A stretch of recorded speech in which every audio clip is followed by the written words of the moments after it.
മേടം ഒന്നും വേണ്ടല്ലേ.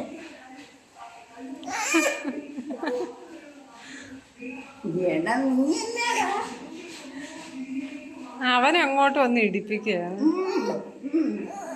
അയ്യോ അങ്ങനെ ഇരിക്കുന്നില്ല. ഞാൻ ഒരുമോന് നോവും കേട്ടോ, ഒരുമോന് നോവുവേ. അമ്മച്ചിയുടെ മോതിരിട്ടും തലക്കിട്ട് ചമ്മോന്ന് നോവില്ലേ. ചേട്ടായി ചേട്ടായി കുഞ്ഞിനെ എടുക്കണ്ടേ, കുഞ്ഞിനെ അടിക്കണ്ടേ? ആ അവനൊന്നും ചെയ്യുന്നില്ലേ? അച്ചാച്ച കുഞ്ഞിനെ തല്ലണ്ട. അവൻ മക്കൊന്നും ഉണ്ടാക്കുന്നില്ല.